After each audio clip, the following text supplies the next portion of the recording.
So we're gonna get started with our pasta. You got 300 grams here that I cooked in boiling salted water. And here's the thing, I don't think I've ever said this unless it's for a salad recipe. You wanna cook the noodles until they are done. Not al dente, until they're done. Then, after you drain them, you wanna rinse them in cold water. I know, this sounds like the opposite of everything everybody's ever said about pasta. Typically, you wanna keep all that starch on the outside because it helps the sauce stick to it. But what happens with starch once it starts to cool down, which a pasta salad is usually cool, is it starts to kind of gelatinize and it grabs onto each other. And I don't want this turning into a big block in the fridge. You know when you have leftover noodles and then you try to turn them out and they're the shape of the container you had them in? We don't want that for a pasta salad. So I've drained and rinsed those. The cool water obviously cools it down quicker and gets rid of that excess starch, so it's gonna be nice and super good for your pasta salad. So into here, we're gonna go in with our veg. So the first thing I've got is about 2 cups of cherry tomatoes. I love a cherry tomato because even in the middle of winter, a cherry tomato is still gonna taste good. A big tomato, probably gonna taste not great, not gonna lie. I call those sad tomatoes in my house. So I'm gonna go in, I've halved those. That's gonna give a nice juiciness to this salad, so adding that in. Then I've also got a cup of chopped up cucumber. Just a little bit of cucumber for a bit of crunch. I always, whenever I go in and order a sub, I'm just like, give me everything. I want all the vegetables, everything you got, dump it on there and you'll be good to go. So gonna go in with that.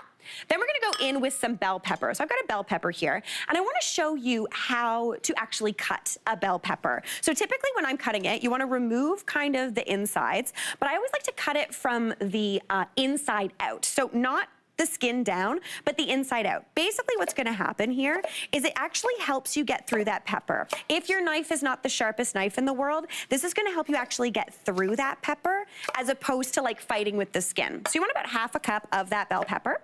Gonna dice that up. Dice it as fine or as chunky as you like, and you can be as messy as you want, as I'm being. Always a good thing. All right, then I'm gonna pop that into there as well. Looking fantastic. Then basically anything you like on your sub, you can put into here. I always like a little bit of onion on mine, so I've got half a cup of diced red onion. If you find red onion a little bit too punchy though, just soak it in a little bit of cold water. It'll pull back on that onioniness, or you can even put a little bit of vinegar on there, that'll pull back too. So add that onion right on in. Then we're gonna go in with lettuce, and I'm not talking fancy lettuce. We're kind of going back to like the 80s and early 90s. I love iceberg lettuce. I don't even care who knows it. It's just crunchy water. It's super tasty. So I'm gonna dice this up. You can slice it if you want to give it that shredded kind of lettuce effect, but I like dicing it because you get the little chunks. Now, this is where I might lose some of you, and some of you might be like, I don't want lettuce in here. Because what happens to the lettuce as this pasta salad sits and kind of marinates is it gets a little soggy. And I like soggy iceberg lettuce. If you don't, feel free to leave it out. You could sub this out with a little arugula, because arugula really nice when it gets a bit soggy. Even something like a kale that kind of gets a little bit more like a coleslaw as it gets a little soggy. Very, very nice. But for me, I'm going janky. We're going iceberg lettuce. Okay. Now into there, we're gonna go in with some more deliciousness as well. So the first thing I'm going in with is some olives. So I've got some green olives here. They're sliced just in a jar. I'm gonna go in with about a half a cup of olives because I love olives. If you don't like olives, feel free to go in with less. If any of that kind of liquor that it's kind of kept in gets in, that's just good to add a little bit of seasoning into here. It's about half a cup of olives. If you like sliced black olives, go for it. I don't. So green olives for me. Then we're gonna go in with some pickled peppers. I love a banana pepper. Anytime we're getting pizza, we always do a banana pepper on there as well. But a quarter cup of those, you can just add them in whole or give them a bit of a chop. I'm gonna go in whole today. If you wanna chop them up, you're gonna get a little bit less of that pepper, but I like the big chunks in there, so add that right on in. Then I've got one of my favorite ingredients, cheese. We've got 150 grams of cubed up mozzarella. You could also do provolone here. Smoked mozzarella would be really delicious. I'm gonna add that right on in. And then if you wanna keep this veg, you can leave it as is, but we're gonna go in with some meat as well, some classic kind of deli meats. I've got about 100 grams of ham here, and I just got them to cut it nice and kind of thick at the deli, because basically what we will do here is just give it a bit of a dice. That's gonna give you a little bit more texture in here. If you had like thinly sliced ham, you could easily do that, give it a bit of a slice and add it in. But the diced ham, super tasty, gives you little chunks. Again, nice and salty. Then I've got some salami. Basically, this salad is just chopping up whatever you got in your veg drawer and your meat drawer.